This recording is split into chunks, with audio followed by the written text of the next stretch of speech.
Hi hello నమస్తే, నేను మీ కట్ట కార్తీక్. జానీ మాస్టర్ విషయంలో చాలా కొత్త విషయాలు బయటకు వస్తున్నాయి. జానీ మాస్టర్ మీద కుట్ర జరిగిందని ప్రధానంగా ఆరోపిస్తున్నారు ఆర్జే శేఖర్ భాష. ఇవాళ కూడా సరికొత్త ఆధారంతో మన టీవీ స్టూడియోకి వచ్చారు ఆయన. అవేంటి అనేది ఆయన అడిగి తెలుసుకునే ప్రయత్నం మనం చేద్దాం. నమస్తే శేఖర్ భాష గారు. నమస్తే సార్. శేఖర్ భాష ఏ విషయాన్ని పట్టుకున్నా ఆధారాలు సేకరించి ఫైట్ చేస్తాడు అనేటువంటిది మీరు సంపాదించుకున్న పేరు. ఇవాళ కూడా ఏదో సరికొత్త ఆధారంతో వచ్చానని చెప్పారు. ఏంటి జానీ మాస్టర్ మీద కుట్ర జరిగింది అంటాను, మీ దగ్గర ఉన్నటువంటి ఆధారాలు ఏంటి? నేను ప్రతిసారి కూడా ఏదో ఏ కేసు వచ్చినా కూడా జనాలకి నిజాలు తెలియాలి అనే దృష్టితోటి నేను నిజాలు బయటికి తీసుకొస్తున్నా. ఏదో రకంగా నా నోరు మూయించాలి అని చెప్పి అక్కడ వాళ్ళకున్న మీడియా మాఫియా కావచ్చు, లేకపోతే డ్రగ్ మాఫియా కావచ్చు, ఇలా రకరకాల వాళ్ళు నా మీద పోలీసులు రకరకాల కేసులు పెట్టి నా నోరు మూయించడానికి రకరకాల ప్రయత్నాలు చేస్తూనే ఉంటారు. సో ఏమైనా జరగని ఇప్పుడు నేనైతే బయట పెట్టే తీరుతా, జనాలకి నిజం తెలియాలి. జానీ మాస్టర్ కేసులో ఆల్రెడీ ఒక కాల్ మీరు వినే ఉంటారు. జానీ మాస్టర్ వాళ్ళ ఆఫీస్ బాయ్తో ఈ అమ్మాయి మాట్లాడుతూ జానీ మాస్టర్కి కోపం తెప్పించాలి, జానీ మాస్టర్ ఇరిటేట్ అవ్వాలి, ఆయన మనోవ్యాధనకు గురవ్వాలి, అదే నాకు కావాలి అని చెప్పి ఒక సాడిస్టిక్ మెంటాలిటీతో మాట్లాడడం. అదొక పైశాచిక ఆనందం. ఏం చేస్తాం అంటే అదొకటి. దాంతోపాటు ఆయన నేను ప్రేమించుకున్నాం, పెళ్లి చేసుకుందాం అనుకున్న విషయం అక్కకి తెలిసిపోయింది. ఇలాంటివి ఇవన్నీ కూడా ఎప్పుడైతే మనం బయట పెడుతున్నామో వాళ్ళ కేసుకి అవన్నీ ఇబ్బందులు అవుతాయి రేపు ఫ్యూచర్లో. ఇవన్నీ అసలు రేపు కోర్టుకు కూడా వెళ్లకుండానే ఆపేసేయచ్చు. మనం చూస్తుంటాం కదా సినిమాల్లో చూస్తున్నట్టు. నన్ను ఇబ్బందులు పెడితే ఇవి ఆగిపోతాయా? ఇంకెవరి దగ్గర ఉండవనుకుంటున్నారా? సో ఒకటి ఏదో రకంగా ఇవి ఈ సమాధి చేసేయాలి, ఈ నిజాలని సమాధి చేసేసి ఆయన ఎట్లాగైనా సరే ఇరికించాలనుకుంటున్నారు. సో ఈ నిజం బయటకు వచ్చేసింది. ఇప్పుడు నా దగ్గర కాకపోయినా ఇప్పుడు బోల్డ్ అని మీడియా ఛానల్స్లో ప్లే అయింది కాబట్టి ఈ రికార్డు ఉంటుంది, తప్పించుకోలేరు. రేపు ఏదో నన్ను పట్టుకొని లాస్ట్ టైము ఇట్లాగే ఏదో కేసులో నన్ను ఇరికించి నా ఫోన్ తీసుకొని దాన్ని సీజ్ చేసామనే నేపథ్యంతో మొత్తం ఇది చేయాలని ట్రై చేశారు. సో బేసికల్లీ మీడియాలో నేను ముందుగా ఇవ్వడం అనేది శ్రేయస్కరం. ఎందుకంటే రేపు నిజంగానే ఈ ఎవిడెన్స్ని ఇచ్చేసారనుకోండి, నా మీద ఏదో కంప్లైంట్ పెట్టో లేకపోతే మళ్ళీ ఫోన్ గుంజుకొని ఏదో ఒకటి చేశారనుకోండి. So let's begin. ఇప్పుడు ఇవన్నీ మీ దగ్గరికి ఎలా వస్తున్నాయి అనేది పాపం నేను ఇచ్చిన వాళ్ళందరినీ కూడా ఇబ్బందులు గుర్చేయమంటారు చెప్పండి. ఓకే. సో వచ్చింది నేను మీకు యాజ్ ఇట్ ఈస్గా మీ ముందు పెడుతున్నాను. ఇది రెండోది ఈ కోణంలో. ఎందుకంటే ఆ అమ్మాయి జానీ మాస్టర్ని ప్రేమించింది, పెళ్లి చేసుకుందాం అనుకుంది, అక్కకి తెలిసిపోయింది ఈ విషయం. ఇదంతా ఒక తీరు. ఆ అమ్మాయి ప్రేమించింది అనే మాట, ప్రేమించిన వాడు రేప్ చేశాడు అని కేసు పెట్టావా? కాదు. నువ్వేం పెట్టావు? నన్ను 4 ఏళ్ల నుంచి రేప్ చేస్తూనే ఉన్నాడు అని చెప్పి చేస్తూనే ఉన్నాడు. సో ఎక్కడ కూడా అది మెన్షన్ చేయకుండా పెట్టారు కేసు. ఇక ఇంకొకటి ఏంటంటే వాళ్ళ అమ్మే సాక్షాత్తు ఎవరైతే తను అండర్ ఏజ్లో ఉండగానే డీలోకి తీసుకెళ్ళిందో, మరి ఏ తప్పుడు సాక్ష్యాలు పెట్టి డీలోకి తీసుకెళ్లారో వాళ్ళే చెప్పాలి. D 18 to 24 అని అక్కడ క్లియర్గా కనబడుతున్నప్పుడు డి జోడీ కదా, డి జోడీకి వాళ్ళ అమ్మ మరి ఎలా ఒప్పుకొని తీసుకెళ్ళిందో, అదే అమ్మ అంటే ఒక అడ్డదారిలో పిల్లని స్టార్ చేయాలనుకున్న అమ్మ, అలాగే జానీ మాస్టర్తో ఉంటే ఆవిడ కెరీర్ బాగుంటుంది అనుకునే అమ్మ కావచ్చు. మరి ఎందుకో ఆవిడ జానీ మాస్టర్కి ఇచ్చి కూతుర్ని పెళ్లి చేయాలి అనుకునే దీంట్లో ఒక మౌలానా సాబ్ని కలవడం జరిగింది. మౌలానా అంటే మత పెద్ద. ఆయన అడిగి జానీ మాస్టర్తో ఎలాగోలా ఒప్పించి జానీ మాస్టర్ని రెండో పెళ్లి చేయించే విధంగా. సో జనరల్గా మనకు ఉన్న ఒక జానీ మాస్టర్ మీద ఉన్న ఒక దుష్ప్రచారం ఏంటంటే లవ్ జిహాద్. అంటే జానీ మాస్టరే ఈవిడ్ని పెళ్లి చేసుకుని ఈవిడ్ని మతం మార్చాలనుకున్నారని చెప్పి చాలా మంది భావించారు, మీడియాలో కూడా వాదించారు. ఇది మనం తెలుసుకోవాల్సిన అసలు సిసలైన నిజం ఏంటంటే వీళ్ళే వెళ్ళి ఇస్లామే చార్ షాదీ అయినా ఇస్లాంలో నలుగురు చేసుకోవచ్చు కదా, మాస్టర్ని కూడా చేసుకోమనండి, మా అమ్మాయి రగిలిపోతుంది, వాళ్ళిద్దరూ కలిసి టిఫిన్కి వెళ్ళినా, వాళ్ళిద్దరు కలిసి డిన్నర్కి వెళ్ళినా, వాళ్ళిద్దరు కలిసి సినిమాకి వెళ్ళినా తట్టుకోలేకపోతుంది, ఇలాంటి మాట్లాడినాయి అనమాట. సో మీరు వినండి, అర్థం చేసుకోండి. కొంతమంది హిందీ వస్తే హిందీ అర్థమైతే చేసుకోండి, లేకపోతే నేను ట్రాన్స్లేట్ చేసి చెప్తాను మీకు. ఇది జనాల్లోకి వెళ్లకుండా ఎక్కడ మిస్ అయిపోతుందో. మన ఆడియన్స్ ప్రధానంగా తెలుగు ఆడియన్స్ మాత్రమే. తెలుగులోకి నా మీద దాడులు జరుగుతున్నాయని మీకు తెలుసు, హత్యా ప్రయత్నాలు జరుగుతున్నాయని తెలుసు, కంప్లైంట్లు పెట్టి నన్ను పోలీసుల ద్వారా ఆపే ప్రయత్నాలు చేస్తున్నారని మీకు తెలుసు. మీరు హత్యా ప్రయత్నం మీద కంప్లైంట్ చేశారా? జరుగుతుంది. అది అయిన తర్వాత మీకు ఆ రికార్డు కూడా ఇవ్వడం జరుగుతుంది. ఓకే. సో ఇప్పుడు ఈయన మౌలానా సాబ్ మాటలు, వాళ్ళమ్మ ఆ మత పెద్ద మధ్య జరిగిన కాన్వర్సేషన్ ఇది. आपकी लड़की को भी मैं फोन किया था, तो फोन नहीं उठाए. एक मरतबा उठा के जो ना कोई उनके मैनेजर शायद उठाए, शायद शूटिंग में फिर बाद में उनके पापा नहीं, हाँ उनके पापा ही बात करे हैं. जी मैडम मैं जो है ना अगर आपकी लड़की अगर सुन रही तो मैं उनको भी बोलूंगा। नहीं वो नहीं है, तो मैं ये है मेरे बोलने का मतलब ये है, जी अब देखिए एक औरत जो है ना सब कुछ बर्दाश्त कर सकती मगर सौतन बर्दाश्त नहीं करती। నువ్వు అలా చూస్తున్నప్పుడే నాకు అర్థమైంది నీకు హిందీ కొంచెం వీక్ అని. నన్ను హిందీ వీకే. నేను ట్రాన్స్లేట్ చేస్తాను నీకోసం. చెప్పండి చెప్పండి చెప్పండి. एक औरत सब कुछ बर्दाश्त कर सकती है, सवता नहीं बर्दाश्त कर सकती. ఒక ఆడది దేన్నైనా తట్టుకుంటుంది కానీ సవతి పోరుంది తట్టుకోదు. मतलब अपने शोहर के साथ किसी और औरत को कोई भी औरत बर्दाश्त नहीं करती. अपने शोहर के साथ किसी और औरत को नहीं అంటే మొగుడుతో వేరే ఆవిడని ఊహించుకోలేదని మౌలానా సాబ్ ఇటు చెప్తున్నాడు తల్లికి. ఓకే కౌన్సిలింగ్ చేస్తున్నాడు. ఈవిడ సృష్టి వర్మ తల్లికి చెప్తున్నాడు. हम लोग बीवी है और 2 बच्चे की माँ है, कम से कम 12 साल की जर्नी है उनकी शादी का. ఆవిడ భార్య 12 ఏళ్ల జర్నీ ఉంది మొగుడుతోటి, 2 పిల్లల తల్లి. तो वो उससे जो है ना इनको बिल्कुल ये हटना बोले तो बहुत बहुत बहुत मुश्किल है.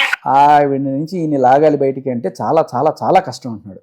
आपको छोड़ दूं या क्या करूं, मैं ये नहीं चाहती हूँ, लेकिन आप मुझे प्रूफ करिए. फिर इस्लाम में 4 शादियां हैं. इस्लाम में నాకు అది ఇది కాదు, మీరు నాకు చెప్పండి, ఇస్లాంలో 4 పెళ్లిళ్ళు చేసుకోవచ్చు కదా. है बोले तो जो ना ये खाली है बोलने का मतलब नहीं होता मैडम. उनको हर चीज नहीं दे सक रहे, खाना पीने में हर चीज में अगर तुम जो है ना बराबरी नहीं कर इक्वली नहीं कर सकते तुम एक भी शादी मत करो, तुम ऐसे रोजा रह के जो ना जिंदगी गुजार के चले जाओ. अच्छा అమ్మా ఇది ఉందంటే దానిలో 4 షాదీలు చేసుకోవాలని కాదు, నీకు అసలు పోషించే శక్తి లేకపోయినా నీకు ఇది పోషించే కదా, ఆవిడకి ఈక్వల్గా ఆ స్థానం ఇవ్వలేని వాడు ఎప్పుడు కూడా చేయాల్సిన పని లేదు. వాడికి ఇస్లాం ఇజాజత్ నైదైతే వాడు అలాంటి వాడు రోజా అంటే ఉపవాసం ఉండి అలాగే వెళ్ళిపో తప్ప నువ్వు ఇట్లాంటి పెళ్లిళ్ళు చేసుకోవడాలు ఎటువంటి చేయకూడదని చెప్తుంది ఇస్లాము. तो इसको क्यों हम वो नहीं करते, हाईलाइट नहीं करते, लेकिन वही हाईलाइट करे कि हम चार करना जरूरी नहीं है. जी जी जी ये इसमें इस्लाम में है बोलना ये आसान है मैडम. हाँ नहीं मुझे पता नहीं है ना उसके बारे में कोई ఇక అందరూ ఇస్లాంలో 4 పెళ్ళిళ్ళు అని చెప్పడం చాలా ఈజీ మేడం, అంత ఈజీ కాదు, అంత ఈజీగా ఎవరు ఒప్పుకోరు ఇక్కడ. ये देखिए आप कोई भी चीज मैं आपको थोड़ी देर के लिए जो ना आप बुरा मत मानिएगा. नहीं नहीं बिल्कुल ఇది नहीं. తప్పుగా అనుకోండి. आपके हस्बैंड अगर दूसरी में शादी कर ले तो मेरे तो आप बोलिए आपको कितना बुरा लगता है और क्या कर लेते क्या कर सकते. మీ హస్బెండే వేరే అమ్మాయిని చేసుకుంటే మీకు ఎంత దారుణంగా అనిపిస్తుందండి అని చెప్పి తల్లిని అడిగాడు. కౌన్సిలింగ్ చేస్తున్నాడు. सबसे बड़ी बात क्या हुई मौलाना जी, अभी अब हम वहाँ कैसे होता है क्या होता है उन चीजों के बारे में. अभी फैमिली डिनर पे जा रही है मैडम और उनकी वाइफ सब लोग डिनर पे जा रहे हैं, तो उसको ये चीज और हर्ट हुई, मतलब ये चीज उसको बहुत हर्ट हुई जाके कि సో అసలు విషయం చెప్తాను మౌలానాజీ, ఏంటంటే ఆయన వాళ్ళ ఆవిడతో కలిసి పిల్లలతో కలిసి డిన్నర్కి వెళ్తుంటే ఈవిడికి చాలా హర్ట్, బహుత్ హర్ట్ హుయి, ఎంత హర్ట్ హుయి అంటే అంత హర్ట్ హుయి అంట. ఆయన పిల్లలతో పోతుంటే ఈవిడ హర్ట్ అయిపోతుంది. అంటే ఇది 2వ పెళ్లి చేసుకోవడం కూడా కాదు, చేసుకొని ఆయన కంప్లీట్గా వాళ్ళ నుంచి కూడా తీసుకెళ్ళాలి. అంటే ఆయన పిల్లలతో కూడా వెళ్ళకూడదు. ఇప్పుడు పాపం సుమలత గారు జీవితం కదా ఇక్కడ జానీ మాస్టర్ ఆ అమ్మాయి కూడా కాదు నాకు. चीजों की वजह से दिमाग उसका पूरा फ्रस्ट्रेशन. సో ఇది అంటే ఆవిడికి ఫ్రస్ట్రేషన్ వచ్చేస్తుందంటే డిప్రెషన్లో వెళ్ళిపోతుందంట. ఇదంతా ఎవరు రికార్డ్ చేశారు సార్? ఆయన మౌలానా దగ్గర ఉండొచ్చు, లేకపోతే ఈవిడ దగ్గర ఉండొచ్చు, ఎలా అయిందో తెలియదు, లేకపోతే ఆ పక్కన ఉండే వాళ్ళ పక్కన వేరే వాయిస్లు కూడా వినపడుతున్నాయి కదా, ఎవరైనా ఉండొచ్చు. బట్ జరిగింది అంటే మేబీ కౌన్సిలింగ్ సెషన్స్ రికార్డ్ చేస్తారు కదా ఎక్కడైనా కూడా. ఓకే ఓకే ఓకే ఓకే అది సో ఆ రకంగా చాలా క్లియర్ కట్గా ఇక్కడ వాళ్ళ మదర్ వెళ్ళి మౌలానా సాబ్కి ఇది చెప్తుంది, మా కూతుర్ని పెళ్లి చేసుకోండి. అండ్ ఆవిడ చాలా రగిలిపోతుంది. ఈయన వాళ్ళ ఆవిడతో కలిసి డిన్నర్కి వెళ్ళినాను కూడా కాదు, ఫస్ట్ అప్రోచ్ కావాల్సింది పెళ్లి చేసుకోవడానికి ఒప్పుకోవాల్సింది జానీ మాస్టర్ని కదా. జానీ మాస్టర్ ఒప్పుకుంటేనే కదా నెక్స్ట్ మౌలానా దగ్గర వెళ్ళాల్సింది. కరెక్ట్, మంచి ప్రశ్న అడిగారు. జానీ మాస్టర్ ఒప్పుకోకపోవడంతో జానీ మాస్టర్ రెగ్యులర్గా ప్రేయర్కి ఎక్కడ వెళ్తారో ఆ మౌలానా సాబ్ని కనుక కన్విన్స్ చేయగలిగి ఆయనతో, అంటే ఆయన ద్వారా జానీ మాస్టర్ కన్విన్స్ చేయొచ్చానే. మన ఆచార్యులు వారు ఎవరన్నా సరే, నాయన నీకు 2వ యోగం ఉంది, నువ్వు చేసుకో, నువ్వు పెద్ద స్టార్ అయిపోదు, ఇలా ఏమైనా చెప్పాడు అనుకో కొంతమంది మారచ్చు కదా. సో ఆయన త్రూ కన్విన్స్ చేయడానికి కూడా వీళ్ళు ట్రై చేశారు. సో ఎంత దారుణం అంటే ఈవిడ హర్ట్ అవుతోంది, డిప్రెషన్లోకి వెళ్తుంది, ఫ్రస్ట్రేషన్లోకి వెళ్తుంది. ఎందుకు? జానీ మాస్టర్ వాళ్ళ ఆవిడతో కలిసి తిరుగుతుంటే కూడా తట్టుకోలేకపోతుంది. ఇంత చేస్తున్న ఈవిడ ఈ ఫ్రస్ట్రేషన్లో, ఈ కోపంలో జానీ మాస్టర్ని హర్ట్ చేయాలి, కోపం తెప్పించాలి అని చెప్పి ఆ వీడియోలో, ఇంతకుముందు ఆడియోలో అప్పుడు దానికి నేను ఇప్పుడు జానీ మాస్టర్ నాకు వాళ్ళ మిస్సెస్ తో కలిసి ఇంటర్వ్యూ ఇచ్చారు. ఆ కారణం చేత మీడియాలోకి రాలేదుగా. అయి ఉండొచ్చు, ఆయన ఈవిడ కలిస్తే ఈవిడ తట్టుకోలేకపోతుండొచ్చు. అన్న మీరు చెప్పింది పదాన్ని బట్టి నాకు ఇది ఆలోచన వచ్చింది. మేబీ అబ్బాయి క్యాచ్ చేస్తారు, నిజంగానే అయి ఉండొచ్చు. నాకు నిజంగా తట్టలేదు సుమి. ఆ, వాళ్ళిద్దరు కలిసి ఉంటే ఈవిడ బర్దాష్ నై కర్ సక్తే, అదే అర్థమవుతుంది అక్కడ. అంటే మీరు చెప్పిన పదానికి నాకు ఎందుకో కొనసాగింపు వచ్చారు. ఖచ్చితంగా నాకు భలే చెప్పారు కార్తీక్, నిజంగా అదే అయి ఉండొచ్చేమో. మేబీ ఆవిడ ఇన్నాళ్ళ తర్వాత ఇంటర్వ్యూకి రావడానికి కారణాలు రకరకాల ఇంటర్వ్యూలు నన్ను అడుగుతుంటే మేబీ ఆవిడ తను ఒక ఐకాన్ గా చూపించుకోవాలనుకుంటుందనో, లేకపోతే ఇలా రకరకాల ఆన్సర్లు ఉన్నాయి. లేకపోతే అల్లు అర్జున్ సుకుమార్ వెనకాల లేరని చెప్పడానికో ఇలా చెప్తుంది అనుకున్నాను. కానీ ఇది చాలా పెద్ద రీజన్ ఆవిడ, ఎందుకంటే ఆవిడ కలిసి ఉంటే చూసి బర్దాష్ నై కర్ సక్తే. ఇది దీన్ని సెల్ఫ్ రెస్పెక్ట్ ఇంకోటి అనలేం మనం. ఇది లిటరల్లీ హెర్రాజింగ్, అవతల వ్యక్తిని హెర్రాజింగ్ ఏ రేంజ్లో చూడండి మీరు. లిటరల్లీ పోక్సో కేసు పెట్టి అతన్ని జైలు వేయించడం. నిజానికి ఇంటర్వ్యూలో నేను ఆ కేసుల గురించి కూడా మాట్లాడలేదు, కోర్టు కేసు పరిధిలో ఉన్నాయి కాబట్టి అతను అడగదలుచుకోలే, ఇబ్బంది పెట్టదలుచుకోలేదు. ఓన్లీ సినిమా సంబంధించిన ఇంటర్వ్యూ, సంక్రాంతి పండుగ సంబంధించిన ఇంటర్వ్యూ మాత్రమే చేసిన వాళ్ళు ఇద్దరితోనే. ఏదైనా సరే ఇద్దరు కలిసి అదేలేండి. బర్దాష్ నై కర్ సక్తే, ఫ్రస్ట్రేషన్ వచ్చేస్తుంది ఆవిడకి. నిజానికి కోర్టులో ఉన్నప్పుడు మీడియా ముందుకు రావాల్సిన అవసరం అమ్మాయికి కూడా లేదు. మరి ఎందుకు వచ్చింది అనేది, మరి ఆవిడ వచ్చింది కొన్ని ప్రశ్నలు లేవనెత్తింది కదా, ఆవిడ అడిగింది.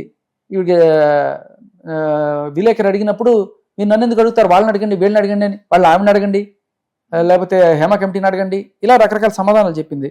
ఈవిడే కొన్ని క్వశ్చన్లు అడిగింది. మరి మీడియాలో ఒకసారి వచ్చినప్పుడు చర్చనీయాంశం అవుతుంది కదా. అవును. ఇప్పుడు జనాలకు నిజాలు తెలియాల్సిన అవసరం ఉంది. ఇది ఆరోపణ చేసింది కాబట్టి నా దగ్గర ఇది ఉండి కూడా నేను బయట పెట్టకపోవడానికి కారణం చాలా ఉన్నాయి, అది నేను మీకు చెప్పలేను. కానీ ఇన్నాళ్ళు బయట పెట్టకుండా ఇవాళ ఎందుకు బయట పెడుతున్నా అంటే, ఇవాళ పెట్టకపోతే మళ్ళీ పెట్టే అవకాశం రాకపోవచ్చు నాకు. ఎందుకంటే నా మీద రకరకాల కుట్రలు జరుగుతున్నాయి, ఆపడానికి రకరకాల ప్రయత్నాలు జరుగుతున్నాయి, నిజాలు బయటికి రాకుండా. ఈ నిజం జనాలకి తెలియాలి ఎట్టి పరిస్థితుల్లో అని ఒకే ఒక దీంతో నేను మీ ముందుకు వచ్చాను. అంటే రిస్క్ చేసి పెడుతున్నారు అంతే. సో ఇప్పుడు జనాల ముందు పెడుతున్నారు, మీరే డిసైడ్ చేయండి అంతే. చాలా రిస్క్ లో ఉన్నారు మీరు, అంతేనా? డౌట్ లేదు. సో ఇప్పుడు లాస్ట్ టైం మీకు గుర్తుండే ఉన్నది, హర్షసాయి కేసులో మనం కొన్ని ఆడియోలు అన్ని కూడా తీసుకొచ్చినప్పుడు మా మీద కేసులు పెట్టి, అవును కేసులు పెట్టాము, స్టేషన్ దాకా తీసుకెళ్ళి మీరు ఫేస్ చేయడానికి రెడీ ఉండాల్సింది. సోషల్ మీడియాలో వచ్చి అని మాట్లాడుతున్నప్పుడు ఖచ్చితంగా ఫేస్ చేయడానికి మీరు రెడీ ఉండాల్సింది. నాకు తెలిసి మీరు మెంటల్ గా రెడీ అయ్యారని నేను అనుకుంటున్నా. వరుసగా తిరగలుగుతున్నారు అంటే రైట్. ఇప్పుడు అదే అంటున్నా. ఇప్పుడు అంటే మనిషి నోరు మూయించడానికి, నిజం నోరు నొక్కడానికి రకరకాల ప్రయత్నాలు జరుగుతాయి. కొట్టిస్తారు, కేసులు పెట్టిస్తారు, హత్యా ప్రయత్నాలు జరుగుతాయి. సో దీంట్లో కేసులు పెట్టడం వరకు ఒకే చట్టపరంగా మీరు ఎదుర్కోవాలి, కానీ చంపించటాలు, బెదిరించటాలు దీని చట్టం ఒప్పుకోదు, మేము కూడా ఒప్పుకోం మీడియాగా. రైట్. కేసులు పెట్టడమైనా కూడా ఇప్పుడు సరే కేసులు అంటే పోనీ సార్, వాళ్ళు రైట్, అది పోనీయండి. కానీ బెదిరించటాలు, దాడులు చేయటాలు మాత్రం నాట్ అగ్రీ కదా. చూసారు కదా, మీ కళ్ళ ముందే చూసారు కదా. రెండు వారం పైన ఉన్నాను నేను హాస్పిటల్లో. అవును. హాస్పిటల్లో ఉన్నాను. తర్వాత ఇంకా రకరకాల చోట్ల బెదిరింపులు, మీకు పిల్లలు ఉన్నారు జాగ్రత్త, ఇలా మీడియా ముఖంగానే చాలా నైస్గా. సో ఇది పరిస్థితి. మేము రాజకీయాల్లో చాలా మంది గురించి చాలా గట్టిగా మాట్లాడుతుంటాం, మా రాజకీయ నాయకులే బెటర్ ఏమో. ఇది డ్రగ్ మాఫియా కదండి, డ్రగ్ మాఫియా. కొంతమంది మరి ఈవిడ వెనకాల ఎవరున్నారో తెలీదు. ఈవిడైతే డ్రగ్స్ గురించి మనకి ఈవిడే డ్రగ్స్ ఉందని నేనేం అనుకోవట్లేదు, ఉందా నాకు తెలియదు. బట్ ఈవిడ మిగతా వాళ్ళతో పోల్చలేము, మిగతా ఇద్దరితో ఈవిడని ఖచ్చితంగా నేను పోల్చను. ఈవిడ మంచి పేరే ఉంది, అమ్మాయికి మంచి పేరే ఉంది. నిజానికి కచ్చతో రగిలిపోతున్నది అనే విషయాన్ని మాత్రమే ఇక్కడ మనం అర్థం చేసుకోవాలి. అదే కచ్చ మనకి ఇంటర్వ్యూలో కనబడుతుంది, అదే కచ్చ ఇక్కడ కూడా వాళ్ళ అమ్మ చెప్తోంది. అదే కచ్చ ఆ అమ్మాయి ఆ కాల్తో ఎవరు ఆఫీస్ బాయ్తో మాట్లాడిన దాంట్లో కూడా అతను ఏడవాలి, అతను ఫీల్ అవ్వాలి, అతను మానసిక వేదన గురవాలి, అతని కోపం రావాలి, ఇదే నాకు కావాలి. సో ఆ కచ్చరతో అతను ఏదో రకంగా టార్చర్ చేయాలనే ఒక కంకణం కట్టుకుని అతన్ని సాధించడానికి చేస్తున్న ప్రయత్నం. Thank you sir, thank you so much.